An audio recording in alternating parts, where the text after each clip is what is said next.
ಇರುವಂಥದ್ದು ತುಂಬಾ ಒಂದು ಒಳ್ಳೆ ಕೆಲಸ. ನೀವು ಮಾಡ್ತಾ ಇರೋದು ಒಂದು ಒಳ್ಳೆ ಕೆಲಸ. ಈ ಒಂದು ಸಹಕಾರ ಸಂಘದಿಂದ ಯಶಸ್ವಿ ಕಾರ್ಡ್ ಅನ್ನ ಕೊಡ್ತಾ ಇರೋದು ತುಂಬಾ ಉತ್ತಮ. ಯಶಸ್ವಿ ಕಾರ್ಡ್ ಬಗ್ಗೆ ಹೇಳ್ಬೇಕಂತಂದ್ರೆ ಯಶಸ್ವಿ ಕಾರ್ಡ್ ಬಗ್ಗೆ ಟೋಟಲ್ ಆಗಿ ಡೀಟೇಲ್ ಆಗಿ ನಾನು ಹೇಳ್ಬೇಕಿದೆ ಇಷ್ಟಪಡ್ತೀನಿ. ಯಶಸ್ವಿ ಕಾರ್ಡ್ ಅಲ್ಲಿ ನಿಮಗೆ ಎಷ್ಟು ಕಾಯಿಲೆಗಳಿಗೆ ಆ ಕಾರ್ಡ್ ಉಪಯೋಗ ಆಗುತ್ತೆ ಅಂತ ಗೊತ್ತಾ? 1943 ಕಾಯಿಲೆಗಳಿಗೆ ಯಶಸ್ವಿ ಕಾರ್ಡ್ ಅನ್ವಯವಾಗುತ್ತದೆ. ಯಶಸ್ವಿ ಕಾರ್ಡ್ 1943 ಕಾಯಿಲೆಗಳಿಗೆ ಆ ಕಾರ್ಡ್ ಅನ್ವಯವಾಗುತ್ತದೆ. ಆಮೇಲೆ ನಮ್ಮ ಚಂದ್ರಶೇಖರ್ ಗೌರ್ಮೆಂಟ್ ಹಾಸ್ಪಿಟಲ್ ಮಾಡಿಲ್ಲ, ಪ್ರೈವೇಟ್ ಹಾಸ್ಪಿಟಲ್ ತಗೊಳ್ತಾರೆ. ಪ್ರೈವೇಟ್ ಹಾಸ್ಪಿಟಲ್ ಅದನ್ನ ತಗೊಳ್ತಾರೆ. ಒಂದು ಯಶಸ್ವಿ ಕಾರ್ಡ್ ಮಾಡ್ಬೇಕಂದ್ರೆ 4 ಜನ ಇದ್ರೆ 500 ರೂಪಾಯಿ. Correct sir? 4 ಜನಕ್ಕೆ 500 ರೂಪಾಯಿ ಯಶಸ್ವಿ ಕಾರ್ಡ್ ಮಾಡ್ಬೇಕಂದ್ರೆ. ಅದ್ರ ಮೇಲೆ 4 ಜನ ಮೇಲೆ ಒಬ್ಬರು ಪ್ಲಸ್ ಆದ್ರೆ 100, ಇನ್ನೊಬ್ರು ಪ್ಲಸ್ ಆದ್ರೆ 100, ಇನ್ನೊಬ್ರು ಪ್ಲಸ್ ಒಂದು ತಲೆಗೆ 100 ರೂಪಾಯಿ. ಇವಾಗ 5 ಜನ ಸೇರಿಸ್ಬೇಕು. ಯಾಕಂದ್ರೆ ಅಣ್ಣ ತಮ್ಮ ಮಕ್ಕಳು ತಂದೆ ತಾಯಿ ಈ ತರ ಸೇರಿಸ್ಬೇಕು. ತುಂಬಾ ಚೆನ್ನಾಗಿರುವಂಥದ್ದು, ತುಂಬಾ ಉಪಯೋಗವಾಗುವಂಥದ್ದು ಯಶಸ್ವಿ ಕಾರ್ಡ್. ಇವಾಗ ಎಕ್ಸಾಂಪಲ್ ನಾನು ಇಲ್ಲಿ ಪತ್ರಕರ್ತರ ಸಂಘದಲ್ಲಿ ಹೇಳ್ತೀನಿ. ನಮ್ಮ ಮುಲ್ಬಾಗಲ್ಲಿ ಇವಾಗ ನಾನು 6ನೇ ವರ್ಷ TAPSMS ಅಧ್ಯಕ್ಷರಾಗಿ ಅವರಿಗೆ TAPSMS ಅಧ್ಯಕ್ಷನಾಗಿದ್ದೀನಿ. ಹೆಚ್ಚು ಕಮ್ಮಿ ಒಂದು 300-400 ಕಾರ್ಡ್ ಪ್ರತಿ ಒಂದು ವರ್ಷ ರಿನ್ಯೂವಲ್ ಮಾಡ್ತಿದ್ದೆ. ಫೋನ್ ಮಾಡಿ ಹೇಳ್ತಿದ್ದೆ, ಇವನಿಗೆ ಮತ್ತೆ ಫೋನ್ ಮಾಡಿ ಹೇಳ್ತಿದ್ದೆ, ತಿರ್ಗಾ ವರ್ಷ ರಿನ್ಯೂವಲ್ ಮಾಡಿದ್ವಿ, ತಿರ್ಗಾ ಇನ್ನೊಂದು ವರ್ಷಕ್ಕೆ 3 ವರ್ಷ ರಿನ್ಯೂವಲ್ ಮಾಡಿದ್ರು ನಮ್ಮ ರೈತರು ತಗೊಂಡೋಗಿಲ್ಲ ಕಾರ್ಡ್ಗಳನ್ನ ಅಲ್ಲೇ. ಈ ವರ್ಷದಿಂದ ಏನ್ ಮಾಡ್ಬೇಕು ಅಂತಿದ್ವಿ, ಯಾರು ರಿನ್ಯೂವಲ್ ಬೇಕು ಅಂತ ಅವರೇ ಬರ್ತಾರೋ ಅವ್ರು ಮಾತ್ರ ಮಾಡ್ಕೊಡ್ತಾರ, ಹೊರಗಡೆಯವ್ರಿಗೆ ಮಾಡ್ಕೊಡದೇ ಇರ್ತಾರ ಅಂತ ಒಂದು ತೀರ್ಮಾನ. ಯಾಕಂದ್ರೆ ದುಡ್ಡು ವೇಸ್ಟ್ ಆಗುತ್ತಲ್ಲ, ಆ ದುಡ್ಡನ್ನ ಬಂದು ನಾನು ಕಟ್ತಾ ಇದ್ದೀನಿ. ಆ 500 ರೂಪಾಯಿ, 600 ರೂಪಾಯಿ, 200 ರೂಪಾಯಿ ಏನು ಬರುತ್ತೆ, ಈ ವರ್ಷಕ್ಕೂ ನಾನೇ ಕಟ್ಟಿದ್ದೀನಿ. ಈ ವರ್ಷಕ್ಕೂ ನಾನೇ ಕಟ್ಟಿದ್ದೀನಿ. ಕಟ್ಟಿ ಮಾಡಿದ್ದೀನಿ. ತುಂಬಾ ಉಪಯೋಗವಾಗುವಂಥದ್ದು, ಒಂದು ಒಳ್ಳೆ ಕೆಲಸ, ಜನಗಳು ಗೊತ್ತಾಗುತ್ತೆ. ಆಮೇಲೆ ಎಂಪ್ಲಾಯೀಸ್ ಕೆಲವರು ESIPF ಕಟ್ಟೋದಕ್ಕೆ ಸ್ವಲ್ಪ ಹಿಂದೆ ಹಾಕ್ತಾರೆ. ಇವಾಗ ಪ್ರೈವೇಟ್ ಕಂಪ್ನೀಸ್ ಅಲ್ಲಿ ಒಂದು ಶೋರೂಮ್ ಮಾಡುವ ಇಲ್ಲ ಅವರು ESIPF ಕಟ್ಟೋದಕ್ಕೂ ಹಿಂದೆ ಹೋಗ್ತಾರೆ. ESIPF ಕಟ್ಟೋದು ತುಂಬಾ ಉಪಯೋಗ. ಎಕ್ಸಾಂಪಲ್ಗೆ ನನ್ನ ಹತ್ರ ಕೆಲಸ ಮಾಡುವಂತ ಒಂದು ಹೆಸರು ಗೊತ್ತಿಲ್ಲ ನನಗೆ, ನಮ್ಮ ಕೆಲಸ ಮಾಡ್ತಾರೆ. ಅವ್ರಿಗೆ ESI ಕಟ್ತಾರೆ. ESI ಕಟ್ತಾ ಇರ್ಬೇಕಂದ್ರೆ ಅವ್ರ ತಾಯಿಗೆ ಕ್ಯಾನ್ಸರ್ ಆಗುತ್ತೆ. ಅವಾಗ ESI ಹಾಸ್ಪಿಟಲ್ ಹೋಗಿ ESI ಹಾಸ್ಪಿಟಲ್ ಒಂದು ಲೆಟರ್ ಕೊಡ್ತಾರೆ, ಮಣಿಪಾಲ್ ಹಾಸ್ಪಿಟಲ್ ಹೋಗಿ ಇದನ್ನ ಟ್ರೀಟ್ಮೆಂಟ್ ತಗೊಳ್ಳಿ. ಮೊನ್ನೆ ಮಣಿಪಾಲ್ ಹಾಸ್ಪಿಟಲ್ ಹೋಗಿ ಟ್ರೀಟ್ಮೆಂಟ್ ತಗೊಂಡಾಗ 40 ಲಕ್ಷ ರೂಪಾಯಿ ಬಿಲ್ ಆಗುತ್ತೆ. 40 ಲಕ್ಷ ESI ಇಂದಾನೆ ಕಟ್ತಾ ಇದ್ರು. ಪ್ಲಸ್ ಹಾಸ್ಪಿಟಲ್ ಇಂದ ಆ ಪೇಷಂಟ್ ಅವ್ರ ಮನೆಯವರೆಗೂ ಡ್ರಾಪ್ ಮಾಡುವಂತ ಜವಾಬ್ದಾರಿ ಹಾಸ್ಪಿಟಲ್ ತಗೊಂಡು ಅವರೇ ತಗೊಂಡೋಗಿ ಡ್ರಾಪ್ ಮಾಡಬೇಕು. ಈ ತರ ಸರ್ಕಾರದಲ್ಲಿ ಬೇಕಾದಷ್ಟು ಫೆಸಿಲಿಟೀಸ್ ನಮ್ಗಿದೆ. ಅದನ್ನ ಉಪಯೋಗಿಸಿಕೊಳ್ಳುವಂತ ಕೆಲಸವನ್ನು ನಾವೆಲ್ಲ ಮಾಡಬೇಕು. ಈಗ ರೀಸೆಂಟ್ ಆಗಿ ನಾನು ನಮ್ಮ ಬಿಕ್ಕಿಯವರಿಗೆ ನಮ್ಮ ಶಿವಶಿಯರು ನಾಮಿನಿ ಡೈರೆಕ್ಟ್ ಮಾಡಿದ್ದೆ. ಶಿವಶಿಯರ್ ನಾಮಿನಿ ಶಿವಶಿಯರ್ ನಾನು ಹೇಳಿದ್ದೀನಿ, ನೀನು ಸಹಕಾರಿ ಸಂಘ ಬಿಲ್ಕ್ಯೂ ನಿಂತು ಸಹಕಾರಿ ಸಂಘ ನೀನು ಮಾಡಿಸ್ಬೇಕು. ಅದರಲ್ಲಿ ನೀನು ಸ್ಪೆಷಲ್ ಆಗಿ ಮೆಂಬರ್ಸ್ ಹಾಕ್ಬೇಕು, ಷೇರುದಾರ ಹಾಕ್ಬೇಕು, ಷೇರುದಾರನಾಗಿ ಅದರಿಂದ ಯಶಸ್ವಿ ಕಾರ್ಡ್ಸ್ ಕೊಡ್ಬೇಕು. ಆ ಥರ ಎಲ್ಲರಿಗೂ ಹೇಳ್ಕೊಂಡು ಬರ್ತಾ ಇದ್ದೀವಿ. ಆದ್ರೆ ಕೆಲವೊಂದು ಟೈಮಲ್ಲಿ ಕೆಲವರು ಮಾಡ್ತಾ ಇದ್ದಾರೆ, ಪರವಾಗಿಲ್ಲ. ಕೆಲವರು ಅದ್ರ ಬಗ್ಗೆ ಇಂಟ್ರೆಸ್ಟ್ ಬಿಟ್ಟಿದೆ. ಇದೆಲ್ಲ ಮಾಡಬೇಕು. ಇದೆಲ್ಲ ಮಾಡಿದ್ರೆ ತುಂಬಾ ಕೆಲಸ, ಸಮಾಜಕ್ಕೆ ಒಳ್ಳೇದಾಗುತ್ತೆ. ಆಮೇಲೆ ಮುಖ್ಯವಾಗಿ ಪತ್ರಕರ್ತರು ಮಾಡ್ಕೊಂಡಿದ್ದಾರೆ ಅಂದ್ರೆ ಎಲ್ಲರೂ ಮುಂದೆ ಬರ್ತಾರೆ. ಮುಂದೆ ಮಾಡ್ಕೊಂಡಿದ್ದಾರೆ, ಒಳ್ಳೇದಿದೆ ನಮ್ಗೆ ಅಂತ ಎಲ್ಲ ಮುಂದೆ ಬರುವಂತ ಕಾರ್ಯ ಆಗ್ತಾರೆ. ತುಂಬಾ ಉತ್ತಮವಾದ ಕೆಲಸ ಮಾಡ್ಕೋಬೇಕು. ಆಮೇಲೆ ನಿನ್ನೆ ಸರ್ ನಾನು ಇವೆಲ್ಲ ಪತ್ರಕರ್ತ ನೋಡಿ ಇಂಥದೆಲ್ಲ ನಮ್ಮ ನಮಗೆ ಪತ್ರಕರ್ತರಿಗಂದ್ರೆ ಪಬ್ಲಿಕ್ಕಿನ ನಮ್ಮ ಪ್ರಜಾಪ್ರಭುತ್ವದಲ್ಲಿ ಪಬ್ಲಿಕ್ ಏನು ನಮ್ಮ ಸಮಾಜ ಇದೆ. ಇಲ್ಲಿ ಕೋಲಾರ ತಾಲೂಕು, ನಾನು ಜಿಲ್ಲೆ ಬಗ್ಗೆ ಹೋಗೋದಿಲ್ಲ, ಕೋಲಾರ ತಾಲೂಕು ಏನಿದೆ ಇಲ್ಲಿ ಎಲ್ಲೆಲ್ಲಿ ಏನೇನು ನಡೀತಾ ಇದೆ ಅಂತ ಅದನ್ನ ತೋರಿಸುವಂತ ಜವಾಬ್ದಾರಿ ನಮಗಿಂತೂ ಜಾಸ್ತಿ ನಿಮಗಿದೆ. ಪತ್ರಕರ್ತರು ನಮಗಿಂತೂ ಜಾಸ್ತಿ ನಿಮಗಿದೆ. ನಾನು ನಿನ್ನೆ ARS ಕಮಿಟಿ ಮೀಟಿಂಗ್ ಹೋಗಿದ್ದೆ. ನಿನ್ನೆ ಇದುವರೆಗೂ ಮೀಟಿಂಗ್ ಆಗಿಲ್ಲ ಸರ್, ಇದುವರೆಗೂ ಮೀಟಿಂಗ್ ಆಗಿಲ್ಲ. ಇದಕ್ಕೆ ಮುಂಚೆನೂ ಆಗಿಲ್ಲ, ಅದಕ್ಕೆ ಮುಂಚೆನೂ ಆಗಿಲ್ಲ, ಅದಕ್ಕೆ ಮುಂಚೆನೂ ಆಗಿಲ್ಲ. ಬುಕ್ ಎತ್ಕೊಂಡು ನೋಡ್ತಾ ಇದ್ದೀನಿ ನಾನು. ಮೊದಲು ರೆಸಲ್ಯೂಷನ್ಸ್ ಏನ್ ಮಾಡಿದ್ದಾರೆ, ಕಮಿಟಿಗಳಾಗಿದೆ ಏನು ಅಂತ. Sir ಕಮಿಟಿಗಳಾಗಿಲ್ಲ sir. ಕಮಿಟಿಗಳಾಗಿದೆಯೋ ಇಲ್ಲವೋ, ರೆಸಲ್ಯೂಷನ್ ಇಲ್ಲ, ಏನೂ ಇಲ್ಲ, ಮೀಟಿಂಗ್ಸ್ ಮಾಡಿಲ್ಲ. ಅಲ್ಲಿ ಮೀಟಿಂಗ್ಸ್ ಮಾಡಿ ಇದೆಲ್ಲ ಮಾಡದೇ ಇದ್ರೆ ಡೆವಲಪ್ಮೆಂಟ್ ಬಗ್ಗೆ ಸರ್ಕಾರಕ್ಕೆ ಪ್ರಸ್ತಾಪ ಕೊಡ್ತೀರಾ? ಏನೇನು ಮಾಡೋದಕ್ಕೆ ಏನು ಪ್ರಸ್ತಾಪ ಮಾಡ್ತೀರಾ? ಯಾವ್ಯಾವ್ದು ಮಾಡ್ತೀರಾ? ಯಾಕೆ ನಮ್ಮ ಅಧಿಕಾರಿಗಳು, ಯಾಕೆ ನಮ್ಮ ಜನಪ್ರತಿನಿಧಿಗಳ ಅನ್ಯಾಯ ಆಗ್ತಾ ಇದೆ ಅನ್ನೋದು ಗೊತ್ತಾಗಿಲ್ಲ. ಆಮೇಲೆ ಇದಕ್ಕೂ ಹೋಗಿದೆ, ಎಜುಕೇಶನ್ ಫಾರ್ PO ಅಲ್ಲಿ ಮೀಟಿಂಗ್ಸ್ ಕಮಿಟಿಯನ್ನು ಈಗಾಗಿದೆ. ಇದಕ್ಕೆ ಮುಂಚೆ ಯಾವ ಕಂಪ್ನಿನೂ ಇಲ್ವಂತೆ. ಯಾಕೆ ಇಲ್ವೋ ಗೊತ್ತಿಲ್ಲ, ಅದು ಯಾಕೆ ಇಲ್ವೋ ಗೊತ್ತಿಲ್ಲ. ಈ ರೀತಿ ಆಗುವಂಥದ್ದು ಉತ್ತಮವಾದಂಥ ಸಮಾಜಕ್ಕೆ ಮೆಸೇಜ್ ಹೋಗುವಂಥದ್ದಲ್ಲ. ಉತ್ತಮವಾದಂಥ ಸಮಾಜ ಹೋಗ್ಬೇಕಂದ್ರೆ ಎಲ್ಲ ಕಮಿಟಿಗೂ ಆಗಬೇಕು, ಎಲ್ಲ ಜಾಗದಲ್ಲೂ ಚರ್ಚೆ ಮಾಡಬೇಕು, ಏನಿದೆ ಒಂದು ಮೀಟಿಂಗ್ ಮಾಡಬೇಕು, ಅಲ್ಲಿ ಏನು ರೆಸಲ್ಯೂಷನ್ ಮಾಡಬೇಕು. ಪತ್ರಕರ್ತರ ಸಂಘದಲ್ಲೂ ಅಷ್ಟೇ, ನಿಮ್ಮ ಸಹಕಾರ ಸಂಘ ಏನು ಇದೆ, ಕೋಲಾರ ಚಿಕ್ಕಬಳ್ಳಾಪುರ ಸಹಕಾರ ಸಂಘ, ವಿವಿಧ ಉದ್ದೇಶಗಳ ಸಹಕಾರ ಸಂಘ ಇದ್ದು, ನಿಮ್ಮ ಸಂಘದಲ್ಲೂ ಅಷ್ಟೇ ಒಳ್ಳೇದಾಗಿ ಕೆಲಸ ಮಾಡಬೇಕು. ಇವಾಗ ನೀವು ಹೇಳಿದ್ರೆ 20 ವರ್ಷ ಆಗಿದೆ ಸಂಘ ಮಾಡಿ, 20 ವರ್ಷದಿಂದ ನೀವೇನ್ ಮಾಡಿದ್ರು ಅರ್ಥ ಆಗ್ತಾ ಇದೆ. 20 ವರ್ಷಗಳಿಂದ ಇಷ್ಟೊತ್ತಿಗೆ ಯಾವ ರೀತಿ ನಿಮ್ಮ ಆಫೀಸ್ ನಡೆಸೋದಕ್ಕೆ ಒಂದು ಬಿಲ್ಡಿಂಗ್ ಇಲ್ಲ, ಇವಾಗ ಸೈಟ್ ಕೇಳ್ತಾ ಇದ್ರೆ ಕೊಡೋಣ. ಸೈಟ್ ನೀವು ಕೇಳಿದ್ದೀರಾ, ಸೈಟ್ ನಾವು ಕೊಡ್ತೀವಿ, ಸೈಟ್ ನೀವು ಕೊಡಿಸ್ತೀನಿ ನಾನು ನಿಮಗೆ. ಈಗ ನಮ್ಮ ಕೂಡದಲ್ಲಿ ಮೀಟಿಂಗ್ ಇದೆ, ಆ ಮೀಟಿಂಗ್ ಅಲ್ಲಿ ಈ ಸಬ್ಜೆಕ್ಟ್ ತರೋದಕ್ಕೂ ನಾನು ಮಾಡ್ತೀನಿ. ಆ ಸಬ್ಜೆಕ್ಟ್ ಅನ್ನ ಕೊಟ್ಟಿದ್ದೀರ ನೀವು, ಆ ಸಬ್ಜೆಕ್ಟ್ ನಲ್ಲಿ ತರಕ್ಕೆ ಹೇಳ್ತೀನಿ ನಾನು. ಸಬ್ಜೆಕ್ಟ್ ತರಕ್ಕೆ ಅದನ್ನ ಅಪ್ಲೋಡ್ ಮಾಡ್ತೀವಿ, ಎಲ್ಲೆಲ್ಲಿದೆ ಸೈಟ್ ನೀವು ಹೇಳ್ತೀವಿ, ನೀವು ಯಾವ್ದನ್ನ ಒಂದು ತೀರ್ಮಾನ ಮಾಡಿ ಹೇಳಿ ಆ ಸೈಟ್ ಅನ್ನ ಕೊಡಿಸ್ತೀವಿ. ಹೋಗಿ ಅದಕ್ಕೆ ಇಷ್ಟು ದುಡ್ಡು ಕಟ್ಟಬೇಕು ಅಂತ ಬರುತ್ತೆ, ಸೈಟ್ ಇಷ್ಟು ದುಡ್ಡು ಕಟ್ಟಬೇಕು, ನೀವು ಖರ್ಚು ಬೇಡಿ, ನಾನೇ ಕಟ್ತೀನಿ ಸೈಟ್ ಬೇಕಂದ್ರೆ. ಯಾಕಂದ್ರೆ 20 ವರ್ಷಗಳ ಕಾಲ ಒಂದು ಸಂಘ ಇದ್ದು ಇದು ಅಭಿವೃದ್ಧಿಗೆ ಸ್ವಲ್ಪ ಹಿನ್ನಡೆ ಆಗಿದೆ ಅಂತ ಹೇಳಿದ್ರೆ ಅದನ್ನ ನಮ್ಮ ಗಣೇಶ್ ಅವರು ಪರ್ಸನಲ್, ನೀವು ಬುದ್ಧಿವಂತರು. ಅದರಲ್ಲಿ ನಾನು ಯಾವತ್ತಿನ ಒಂದು ಟೈಮಲ್ಲಿ ನಾನು ಇವಾಗ ಹೇಳ್ತೀನಿ, ಜ್ಞಾಪಕ ಬರುತ್ತೆ. ಒಂದ್ಸರಿ ನಾವು ಹಿಂದೆ ನಮ್ಮ ಜಮುನಲ್ಲಿ ಕೃಷ್ಣನ, ನಾನು ನಮ್ಮ ವಿಜಯ ಕರ್ನಾಟಕ ಪ್ರಕಾಶ್ ನಾವೆಲ್ಲ ಒಂದ್ಸರಿ ಕೋಲಾರಕ್ಕೆ ಬಂದಿದ್ವಿ ಜೊತೆ DC ಆಫೀಸ್ ಅವ್ರಿಗೆ ಹಳೆ DC ಆಫೀಸ್.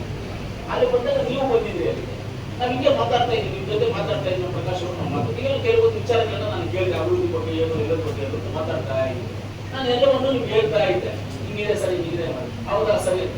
ಆಮೇಲೆ ನೀವು ಪರಿಚಯ ಮಾಡ್ತಿರ್ತಾರೆ, ಆಯ್ತು ಸರ್, ಒಳ್ಳೆ ಸರ್, ಬರ್ತೀನಿ ಸರ್ ಅಂತ ನಮ್ಮ ಪಾಟ್ ನಾನು ಜಮುನಲ್ಲಿ ಕೃಷ್ಣ, ನಮ್ಮ BK ಪ್ರಕಾಶ್ ದೇವರಂದು ನಾವೆಲ್ಲ ಹೊರಟ್ಬಿಟ್ವಿ ಅಲ್ಲಿಂದ. ಮಾರನೇ ದಿವಸ ನೋಡಿದ್ರೆ ಪೇಪರಲ್ಲಿ ಹೋಗಿ ನಾನು ಏನ್ ಮಾತಾಡ್ತೀನಿ, ಯಾವತ್ತು ಒಂದು ತಿಳ್ಕೊಳ್ಳಿ, ನಾನು ಇವಾಗ ಇಲ್ಲಿ ಏನು ಮಾತಾಡಿದೆ ಅಂತ ನಿಮಗೆ ಮೇನ್ ಪಾಯಿಂಟ್ ನೀವು ರೆಕಾರ್ಡ್ ಮಾಡ್ಕೊಂಡು ಹೋಗ್ತೀನಿ, ಮನಸ್ಸಲ್ಲಿ ಇರುತ್ತೆ. ಆದ್ರೆ ನನ್ನ ಅಲ್ಲಿ ಏನೇನು ಮಾತಾಡಿದ್ದೀನಿ ಅವ್ರು ನನ್ನ ಕೇಳಿದಾಗ ಬರ್ಕೊಂಡಿರ್ಲಿಲ್ಲ, ಫೋನಲ್ಲಿ ಇದು ಮಾಡ್ಕೊಂಡಿಲ್ಲ, ಆದ್ರೆ ನಾನು ಹೇಳಿದ್ದನ್ನೆಲ್ಲ ಅವರು ಪೇಪರಲ್ಲಿ ಬಂದಿದೆ ಅಂತ ಹೇಳಿದ್ರೆ ನಮ್ಗೆ ಅಷ್ಟು ಜ್ಞಾಪಕ ಶಕ್ತಿ ಇದೆ. ನಾನು ಹೇಳಿದ್ದನ್ನೆಲ್ಲ ರೆಕಾರ್ಡ್ ಮಾಡ್ಕೊಳ್ಳುವಷ್ಟು ತಲೆನಲ್ಲಿ, ಫೋನಲ್ಲ ತಲೆನಲ್ಲಿ ಮಾಡ್ಕೊಳ್ಳುವಷ್ಟು ಜ್ಞಾಪಕ ಶಕ್ತಿ ಅವರಲ್ಲಿದೆ. ಆ ಜ್ಞಾಪಕ ಶಕ್ತಿ ಇವತ್ತವರು ಎಲ್ಲೋ ನೀವು ಚಿಕ್ಕದಾಗಿ ಯಾಮಾರಿದ್ದೀರಿ, ಎಲ್ಲೋ ಯಾಮಾರಿದ್ದೀರಿ,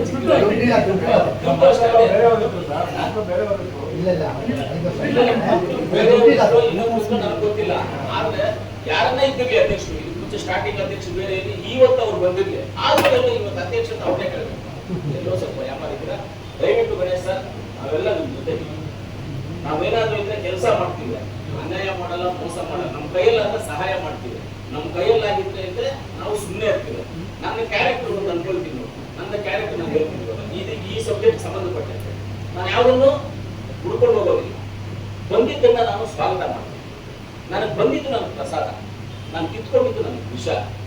ಆದ್ರೆ ನಾನು ಎಲ್ಲದಕ್ಕಿಂತ ನಾನು ಏನೇ ಕೆಲಸ ಸಿಗದೇ ಇದ್ರು ಆ ಕೆಲಸವನ್ನ ಕ್ರಿಯೇಟ್ ಮಾಡುವಂತ ಶಕ್ತಿ ನನ್ನಲ್ಲಿ ಕ್ರಿಯೇಟ್ ಮಾಡ್ಬೋದು. ನನ್ನ ಉದ್ದೇಶ ನಾನು ಟಾಟಾ ಆಗ್ಬೇಕು ಅಂತ ಇದೆ ನನಗೆ, ಯಾಕೆ ಆಗಲ್ಲ ಅಂತ ಆಗ್ತೀವಿ, ಯಾಕಾಗಲ್ಲ? ಟಾಟಾ ಆಗದೆ ಇದ್ರು ಟಾಣ ಆಗ್ತೀವಿ ನಾವು, ಯಾಕಾಗಲ್ಲ? ಅದೇ ಆಗ್ತೀವಿ. ಇವತ್ತಾಗಿಲ್ವ ನಾವು SLC ನಲ್ಲಿ ನಾನು ಬೈಲಾಗಿ ಇವತ್ತು ಈ ಮಟ್ಟಕ್ಕೆ ಬಂದಿದ್ದೀನಿ, ನಾನು ಇಲ್ಲವೂ ಬಂದಿದ್ದೀನಿ, ಯಾಕೆ ಮಾಡಕ್ಕಾಗಿಲ್ಲ? ಟಾರ್ಗೆಟ್ ಇಟ್ಕೊಂಡಿದ್ದೀನಿ ನಾನು, ಅಲ್ಲಿ ರೀಚ್ ಆಗ್ಬೇಕು, ರೀಚ್ ಆಗ್ತೀವಿ. ಇವತ್ತು ನಿಮ್ಗೆ ಸೈಟ್ ಕೊಡ್ತೀವಿ ಹೇಳಿದೀವಿ, ಟಾರ್ಗೆಟ್ ಇಟ್ಟಿದ್ವಿ, ರೀಚ್ ಆಗ್ತೀವಿ, ಅಲ್ಲಿಗೆ ಗ್ಯಾರಂಟಿ ರೀಚ್ ಆಗ್ತೀವಿ, ಮಿಸ್ ಆಗೋದೇ ಇಲ್ಲ, ರೀಚ್ ಆಗಿ ಆಗ್ತೀವಿ ನಾವು. ಅದೇ ರೀತಿಯಲ್ಲಿ ಪತ್ರಕರ್ತರಿಗೆ ನಿವೇಶನ, ಖಂಡಿತವಾಗ್ಲೂ ನೀವು ಅರ್ಜಿ ಕೊಟ್ರೆ ಹೆಂಗೆ ಯಾವ ಬೇಸಿಸ್ ಮೇಲೆ ಕೊಡಕ್ಕಾಗುತ್ತೆ ಅಂತ ನಾನಿನ್ನ ತಿಳ್ಕೊಂಡಿಲ್ಲ. ಓಕೆ, ವಿವಿಧ ಉದ್ದೇಶ ಸಹಕಾರ ಸಂಘಕ್ಕೆ ಕೊಡಕ್ಕಾಗುತ್ತಾ, ಇಲ್ಲ ಪತ್ರಕರ್ತರ ಸಂಘಕ್ಕೆ ಕೊಡಕ್ಕಾಗುತ್ತಾ, ಇಲ್ಲ ಪತ್ರಕರ್ತರ ಗೃಹ ನಿರ್ಮಾಣ ಮಂಡಳಿ ಏನಾದ್ರು ಸಂಘ ಮಾಡಿ ಏನಾದ್ರು ಮಾಡ್ಬೇಕಾಗ್ತದ, ಯಾವ್ದು ಕೊಡ್ಬೇಕಾಗ್ತದೆ ಏನೋ ಗೊತ್ತಿಲ್ಲ. ಆದ್ರೆ ಕೊಡುವಂತದನ್ನ ಮಾಡ್ಕೊಡ್ತೀವಿ, ಖಂಡಿತವಾಗ್ಲೂ ನೀವು ಮಾಡ್ಕೊಳ್ಳುವಂತ ಜವಾಬ್ದಾರಿ. ಗೌರವ ನಿಯರೆಸ್ಟಲ್ಲಿ ಎಲ್ಲಾದ್ರೂ ಜಾಗ ನೋಡಿ ನಿಮಗೆ ಜಾಗವನ್ನು ಕೊಟ್ಟು ಅದನ್ನ ಸರ್ಕಾರದಿಂದ ಏನಾದ್ರು ಯಾವುದೇನೋ ಆಶ್ರಯ ಸಮಿತಿ ಲೆವೆಲ್ ಫಾರ್ಮೇಶನ್ ಮಾಡಿ ಅದರಲ್ಲಿ ಸೈಟ್ಗಳು ಕೊಡುವಂತ ಕೆಲಸವನ್ನು ಮಾಡ್ತೀವಿ. ಆಮೇಲೆ ನಿಮ್ಮ ಮನೆಯಲ್ಲಿ ಕಟ್ಟುವಾಗ ನೀವು ಓನ್ ಮಾಡ್ಕೊಂಡು ನಾವು ಕಟ್ಕೋಬಹುದು. ಕೆಲವರು ಅವರ ಸತ್ವ ಕಟ್ಕೊಳ್ಳುವಂತ ಶಕ್ತಿ ಇರೋರು ಇದ್ದಾರೆ, ಕೆಲವರು ಹಂಗೆ ಖಂಡಿತವಾಗ್ಲೂ ಕೊಡ್ತೀವಿ ಸರ್. ಯಾವತ್ತೇ ಸರ್ ರಾಜಕೀಯ ಇರ್ಬೋದು ಹೋಗ್ಬೋದು ಸರ್, ಶಾಶ್ವತವಾಗಿ ಇವತ್ತು ನಾವು ನಮ್ಮ ಕೋಲಾರ ಜಿಲ್ಲೆನಲ್ಲಿ ನಾವು ನೆನೆಸ್ಕೊಳ್ತೀವಿ ಪ್ರಯತ್ನ ರಾಜಕಾರಣಿಗಳು ನೆನೆಸ್ಕೊಳ್ತೀವಿ, ರಾಜಕಾರಣಿಗಳು ಇರುವವರು ನಾವು ನೆನೆಸ್ಕೊಳ್ತೀವಿ. ಇವತ್ತು ರಾಜಕಾರಣಿಗಳು ನಾನು ನೆನೆಸ್ಕೊಳ್ತೀವಿ ಅಂದರೆ ಟಿ ಚೆನ್ನೈನವ್ರನ್ನ ನೆನೆಸ್ಕೊಳ್ತೀವಿ, ಕರೆಕ್ಟಾಗಿ ಟಿ ಚೆನ್ನೈನವ್ರನ್ನ ನೆನೆಸ್ಕೊಳ್ತೀವಿ, ಎಂ ಎ ಕೃಷ್ಣಪ್ಪನವ್ರನ್ನ ನೆನೆಸ್ಕೊಳ್ತೀವಿ, ಲತೀಫ್ ಸಾಬ್ ಅವರನ್ನ ನೆನೆಸ್ಕೊಳ್ತೀವಿ. ಆಮೇಲೆ ಮತ್ತೆ ಶ್ರೀನಿವಾಸಯ್ಯನವ್ರನ್ನ ನಾವು ಸನ್ಮಾನ ಮಾಡ್ತೀವಿ. ನೀವು ಸ್ವಲ್ಪ ಬಂದಿದ್ದು ಸನ್ಮಾನ ಮಾಡ್ತೀವಿ. ಮಹಿಳಾ ಕಾಲೇಜು ಸ್ಥಾಪನೆ ಮಾಡಿರೋದು ಅವರೇ, ಅವ್ರ ಎಮ್ಮೆಲ್ಯೆ ಇದ್ದಾಗ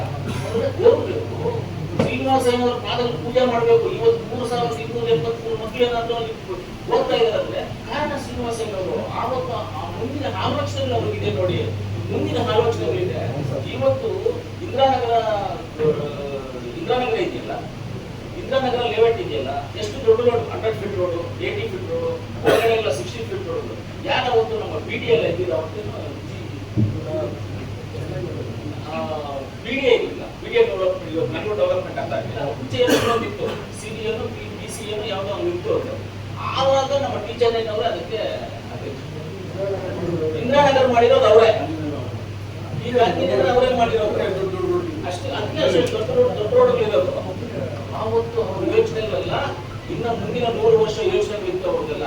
ಇವತ್ತು ನಮ್ದು ಹಿಂದಿನ 20 ವರ್ಷ ಯೋಚನೆಗಳೇ ಇದ್ವಿ. ನಾನು ಮುಂದಕ್ಕಿಲ್ಲ, ಹಿಂದಕ್ಕಾಗ್ತಾ ಇದ್ವಿ, ಹಿಂದಕ್ಕೆ ಯೋಚನೆ ಆ ರೀತಿ ನಾವು ಕೂಡ ಖಂಡಿತವಾಗ್ಲೂ ಸರ್.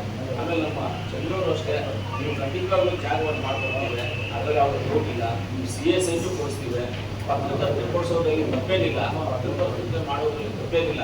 ಖಂಡಿತವಾಗ್ಲೂ ಪತ್ರಕರ್ತರಿಂದ ಇವಾಗ ಹೇಳ್ತಾ ಇದ್ದೀವಿ, ಇಷ್ಟೊತ್ತು 90% ಸಂಬಳ ಇಲ್ಲದೆ ಇರುವಂತ ಪತ್ರಕರ್ತರು, ಅಂದ್ರೆ ಗೌರವದಲ್ಲಿ ಇಲ್ಲದೆ ಇರುವಂತ ಪತ್ರಕರ್ತರು ಎಲ್ಲೋ ಒಂದು 10% ಇರ್ತಾರೆ. ಪತ್ರಕರ್ತರು ಅಂದ್ರೆ ಅವರು ಡೈಲಿ ಬಂದ್ಬಿಟ್ಟು ಒಂದು 5-6 ಜನ ಮಾತಾಡಬೇಕು, ಅದನ್ನ ನ್ಯೂಸ್ ಮಾಡಬೇಕು, ಅಲ್ಲಿ ಪೊಲೀಸ್ ಸ್ಟೇಷನ್ ಇಲ್ಲೇನಾಯ್ತು ಅಲ್ಲೇನಾಯ್ತು, ಯಾವ್ದು ಇರಬೇಕು, ಆ ಮೆಸೇಜ್ ಕಲೆಕ್ಟ್ ಮಾಡುವಂತದೆ. ನಿಮ್ಮನ್ನು ಸುಮ್ಮನೆ ಬಂದು ಕೂತ್ಕೊಂಡಿದ್ದೆ ನಿಮ್ಮ ಕೈಯಲ್ಲಿ ಆಗಲ್ಲ, ಇರೋದಕ್ಕಾಗೋದಿಲ್ಲ, ಏನೋ ಬೇರೆ ಕೆಲಸ ಮಾಡಿದ್ರು ಇರೋಕ್ಕಾಗೋದಿಲ್ಲ ಪತ್ರಕರ್ತರ ಕೈಯಲ್ಲಿ. ಆ ಥರ ಪತ್ರಕರ್ತರು. ಅದರಿಂದ ನಿಮ್ಮೆಲ್ಲರ ಸಹಕಾರಕ್ಕೆ ನಾವು ಇದ್ದೇ ಇರ್ತೀವಿ. ಆಮೇಲೆ ತಾಲೂಕು ವೈಸು ಹೇಳಿದ್ರು, ತಾಲೂಕು ವೈಸನ್ನ ಹೇಳೋದಕ್ಕೆ ನನಗೆ ಅಧಿಕಾರ ಇಲ್ಲ, ನಾನು ಹೇಳೋದಿಲ್ಲ. ಆಮೇಲೆ ಮೊನ್ನೆಯಿಂದ ನಾನು ತೀರ್ಮಾನ ಮಾಡ್ಕೊಂಡಿದ್ದೀನಿ, ನಾನು Kolar taluk, Kolar assembly constituency plus Mulbagal assembly constituency ಬಿಟ್ಟು ಬೇರೆಯದ್ರ ಬಗ್ಗೆ ಯಾರ ಬಗ್ಗೆ ಅವರು ಮಾತಾಡೋದಿಲ್ಲ, ಯಾರು ಇದ್ರ ಬಗ್ಗೆ ಅವರು ಹೋಗೋದೇ ಅಂತ ಅವರ ಜವಾಬ್ದಾರಿ ಅವ್ರು ಇರ್ತಾರೆ. ನಾವು ಯಾವುದು ಮಾತಾಡೋದಿಲ್ಲ. ಆಮೇಲೆ ಆ ಕಡೆ ಎಲ್ಲೇ ಕಾರ್ಯಕ್ರಮಗಳು ಬೇರೆ ತಾಲೂಕು ಕಾರ್ಯಕ್ರಮ ನಾವು ಹೋಗೋದಿಲ್ಲ ಅಂತ ಒಂದು ತೀರ್ಮಾನ ಮಾಡ್ಕೊಂಡು ಹೋಗಿದ್ವಿ. ಆದ್ರಿಂದ ನಾನು ಇವತ್ತು ಕೋಲಾರ ತಾಲೂಕಲ್ಲಿ ಇರ್ತಕ್ಕಂಥ ಪತ್ರಕರ್ತರ ಸಂಘಕ್ಕೆ ಖಂಡಿತವಾಗ್ಲೂ ನಾನು CSI ನಾನು ಹೊಸ ಕೆಲಸವನ್ನು ಮಾಡ್ತೀನಿ. ಆಮೇಲೆ ನಮ್ಮ ಏನು ಆಶ್ರಯ ಸಮಿತಿಯಿಂದನೋ ಇಲ್ಲ ಅಂತ ಹೇಳಿದ್ರೆ ನಮ್ಮ DC ಅವ್ರಿಗೆ ಹೇಳಿ ತಹಸೀಲ್ದಾರ್ಗೆ ಜಾಗವನ್ನು ಪತ್ತೆ ಮಾಡಿ ನಿಮಗೆ ಜಾಗವನ್ನು ಕೊಡುವಂಥ ಕೆಲಸವನ್ನು ಮಾಡುವಂಥ ಜವಾಬ್ದಾರಿ ನಾವು ತಗೊಂಡು ಮಾಡ್ಕೊಡ್ತೀವಿ, ಅತಿ ಶೀಘ್ರದಲ್ಲೇ ಮಾಡ್ಕೊಡ್ತೀವಿ ಅಂತ ಹೇಳ್ತಾ ಇವತ್ತು ಪತ್ರಕರ್ತರ ಸಂಘದಲ್ಲಿ ಮಾತಾಡಲಿಕ್ಕೆ ಅವಕಾಶ ಮಾಡಬೇಕು. ನಿಮ್ಮೆಲ್ಲರ ಜೊತೆ ಸ್ವಲ್ಪ ಹೊತ್ತು ಮಾತಾಡಲಿಕ್ಕೆ ನನಗೆ ಖುಷಿಯಾಗಿ ಅವಕಾಶ ಮಾಡಿಕೊಟ್ಟ ಆಮೇಲೆ ಪತ್ರಕರ್ತರ ಸಂಘದ ನಮ್ಮ ಚಂದ್ರವರು, ನಮ್ಮ ಗಣೇಶನ್ ಅವರು, ಮಿಕ್ಕಿದ ಎಲ್ಲ ಪತ್ರಕರ್ತರ ಸ್ನೇಹಿತರು, ಆಮೇಲೆ ಮಾಧ್ಯಮಗಳು ಆಗ್ಬೇಕಾ ಅದರಲ್ಲಿ ರಾಜೇಂದ್ರ ನಾವು ಯಾವಾಗ ಒಂದ್ಸರಿ ನೋಡಿದ್ದೆ, ಇವರೆಂತ ಶಾಸಕ ಅವಾಗ ಹೇಳಿದ್ರು ರೇಣುಕಾಚಾರ್ಯ ಆದ್ರು ನಾವು ಅಂಬರೀಷ್ ಹುಡುಗಲ್ಲಿ ಅಂಬರೀಷ್ ಇದ್ದಲ್ಲ, ನಾವು ಇಬ್ಬರು ಯಾವುದೋ ಒಂದು ಇದೇ ನಂಬಿದ್ರು. ನಾನು ಆವಾಗ ಕರ್ಕೊಂಡು ಇವಾಗ ಹುಷಾರಾಗಿರ್ಬೇಕು ಕೈ ಅಂತ ಹಾಗೆ ಆತ್ಮೀಯತೆಗಳು ಇವೆಲ್ಲ ಇರ್ತವೆ. ಅದರಿಂದ ನಾವೆಲ್ಲರೂ ಪತ್ರಕರ್ತರು ಖಂಡಿತವಾಗ್ಲೂ ಎನಿ ಟೈಮ್ ನಿಮ್ಮ ಜೊತೆಗೆ ಇರ್ತೀವಿ, ನಿಮ್ಮ ಕೆಲಸ ನಿಮ್ಮ ಜೊತೆ ಇರ್ತೀವಿ. ನೀವು ಯಾವುದೇ ಕೆಲಸಗಳಿಗೂ ಒಂದೊಂದು ಖಂಡಿತವಾಗಿ ಮಾಡ್ತೀವಿ ಅಂತ ನನಗೆ ಅವಕಾಶ ಮಾಡಿಕೊಟ್ಟಿದ್ದು ಎಲ್ಲ ಏನೇನಿದೆ ಎಲ್ಲರಿಗೂ ಧನ್ಯವಾದ.